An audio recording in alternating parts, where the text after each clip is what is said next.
Hello guys! Welcome back to my channel and thank you for watching my vlog. In this video, we will visit the oldest temple in Macau. Although, naligaw kami before we were able to find the Ama Temple dahil nga maling bus ang nasakyan namin. Well, the good side of it, nung pagkaligaw namin, yung nag-enjoy pa rin kami sa sightseeing sa daan. We can see naman the building.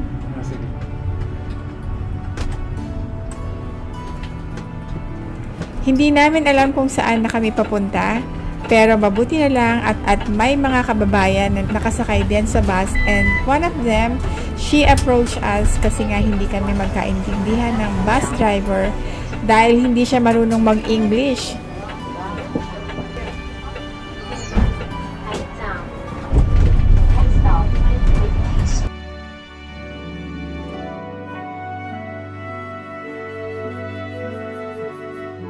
Nice to meet you. Yes, nice to meet you. Ingat kayo. Bye-bye. What's your name? Jorna May. Nice Jorna, thank you.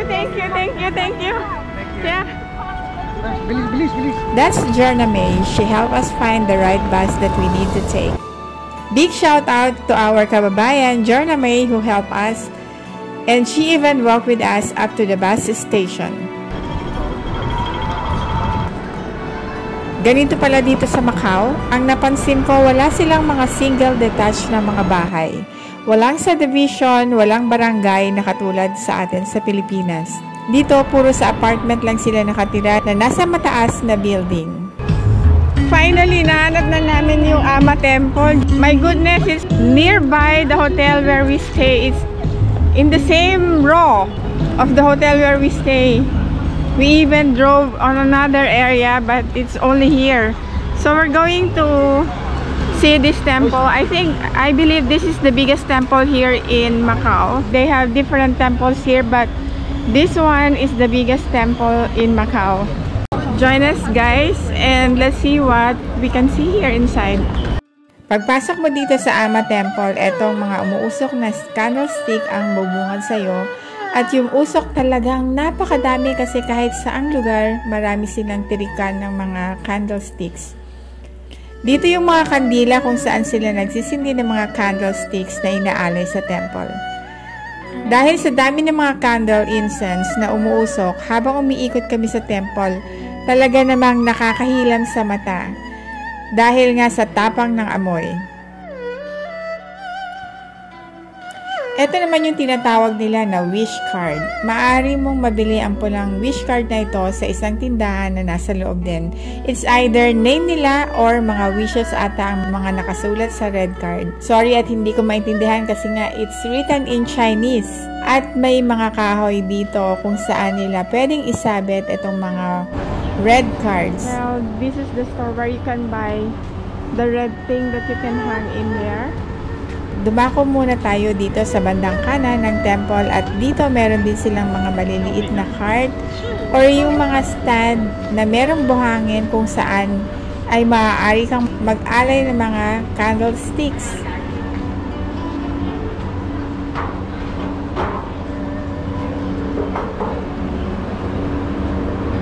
Here you can also put your candlestick, but I don't know what's the difference of the candles with the big candles and the small candlesticks here.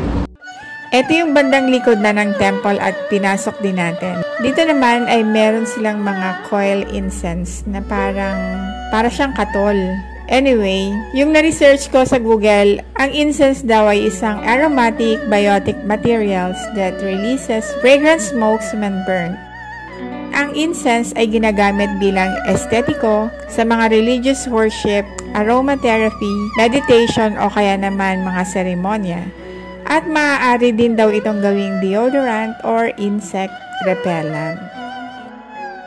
Ito yung pinaka main temple nila at mapapansin nga natin dito sa loob na may mga iba't ibang lalagyanan ng mga candlesticks. Ang pinakagitna ay yung altar nila.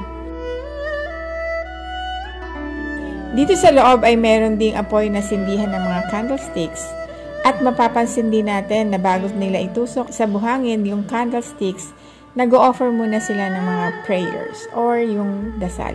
Ang hindi natin alam, baka bawat pwesto ng tirikan ng kandila ay may mga ibig sabihin kung ano ang kasagutan sa mga prayers mo, katulad netong area na to na kung saan merong Buddha.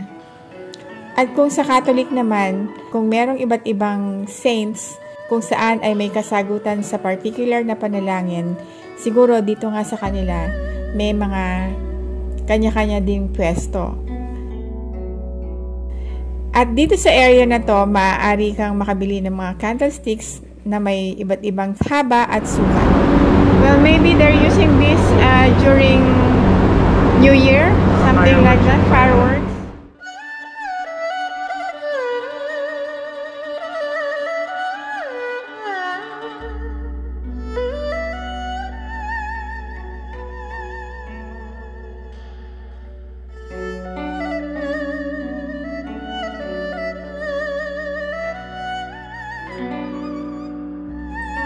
Puntahan naman natin yung second level ng temple na to. Tingnan natin ano yung iba't iba pa na pwede nating makita. That's actually, guys, mango tree. This is actually such a big temple. And this is a big stone and it has Chinese characters written on it. Bali, ito yung pinaka third level at dito marami pa tayong makikitang mga spiral incense, yung mga cone incense, yung parang katul nga na nasabi ko kanina. Well, actually they have more coils here. So I don't know if how they buy this one. Maybe they just buy one cone and then they just pay. Marami sila ditong mga staff assisting the cleanliness of the area and fixing the candles. They maintain the candle holders at minimum number of sticks. In short, tinatanggal agad nila yung mga nilalagay ng mga dumadalaw kapag medyo marami na yung mga nakatusok na kandila.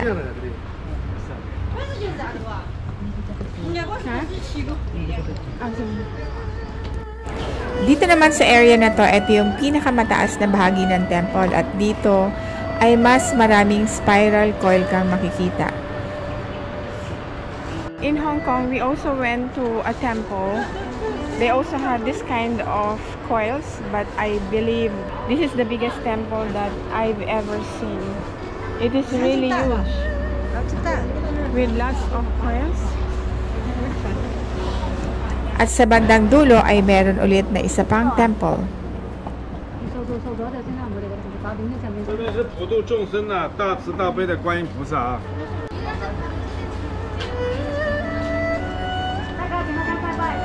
Marami talaga ang bumibisita sa temple na to para mag-alay ng mga prayers at ng mga candlesticks.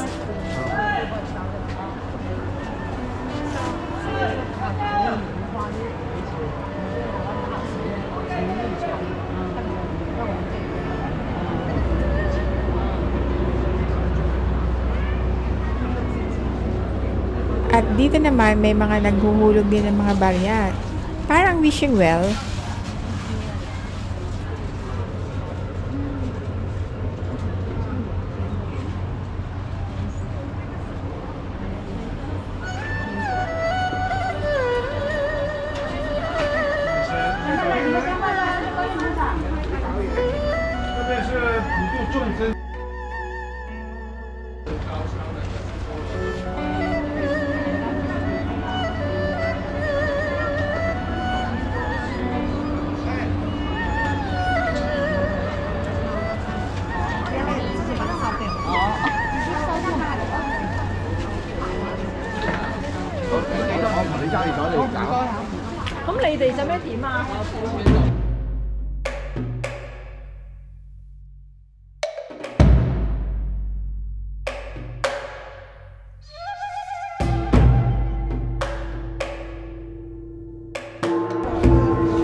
Yeah, the smoke of the candles hurts to the eyes.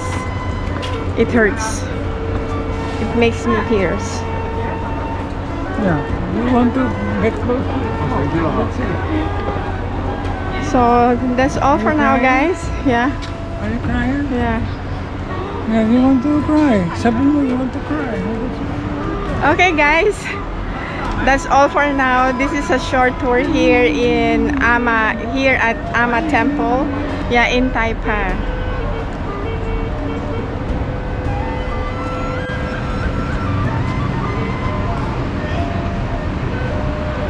So everywhere you can see the smoke because many people are coming here to burn the candles.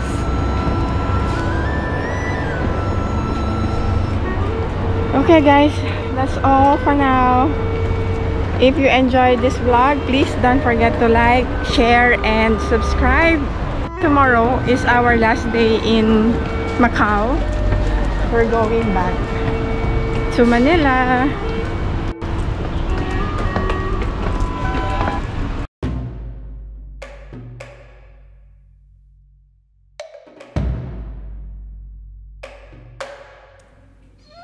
Thank you so much for watching my vlog. If you enjoyed watching this video, please don't forget to hit the subscribe button and the notification bell so that you're automatically notified whenever I have a new video upload. Thank you so much and see you on my next content.